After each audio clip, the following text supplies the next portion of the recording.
All right, here I am to talk about the Pepsi Super Bowl 56 halftime show.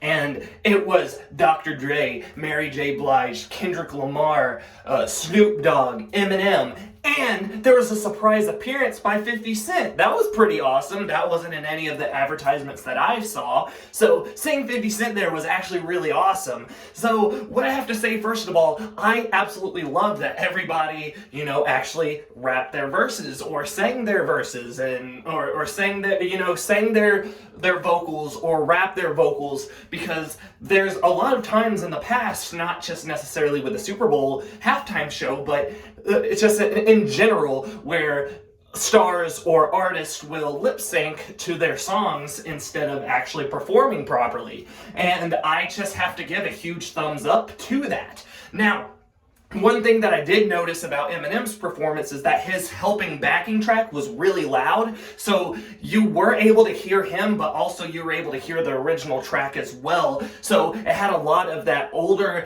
Eminem sound, but then also combined with his new sound, or his live sound, which they didn't do with any other of the songs. It was just that one, Lose Yourself, because that was like a very famous, almost pop-centric rap song.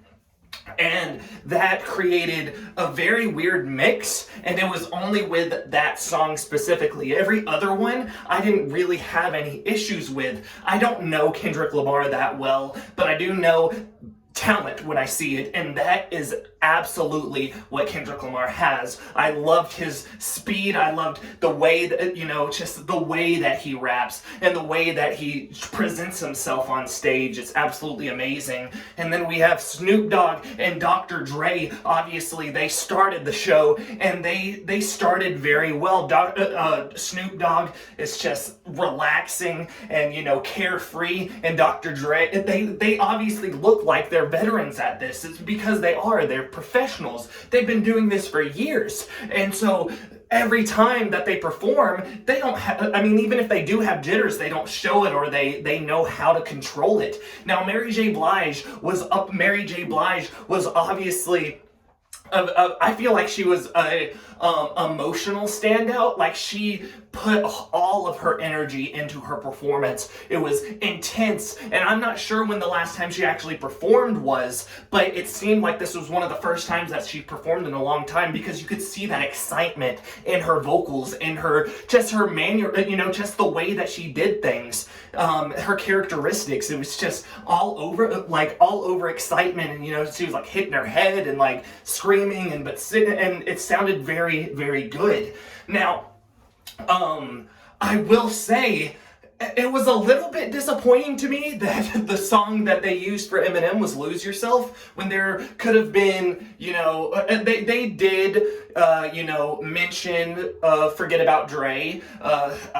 I believe that's the name of the song. But anyway, before Eminem comes out, it would have been cool if they would have done like I Need a Doctor, which I know isn't a super big song, but that was a Dr. Dre Eminem song that would have worked really well, and it would have been really cool to actually have, Eminem or Dr. Dre laying there, I need a doctor. I guess they would have also needed Skylar Grey, but you know what I'm saying? Having that, that song, and then he coming back to life, and then he does a rap, I feel like it would have been really cool. But really what I'm trying to say is that the performances individually was actually really good, but for some reason I just feel like it just ended. I feel like they could have, pushed and did more, but it was almost like either they ran out of time or they didn't want to do anything big. Now, I feel like, they could have incorporated something where all of them did something back to back at the same time, like in the same song, or it would have been really cool if they created a new song specifically for this, where they each did their own little thing.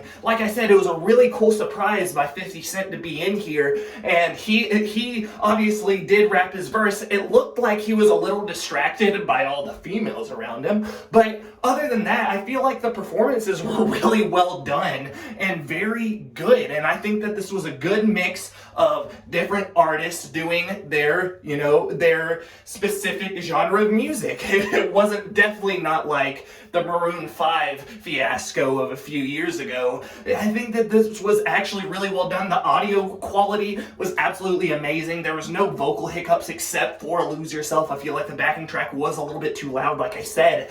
But overall, I think that it just worked. It worked really well. I think this is one of the best halftime shows that we've seen in a little while. And I just felt like there was a good energy. And also they were relaxed at the same time and had this amazing feeling. When Lose Yourself did come on, it was really cool to see them, like a crowd going around up to him, and seeing Dr. Dre mess with all the levels. I'm not sure if that was just like a prop DJ mixing board, but it was still cool just seeing him there, messing around with it.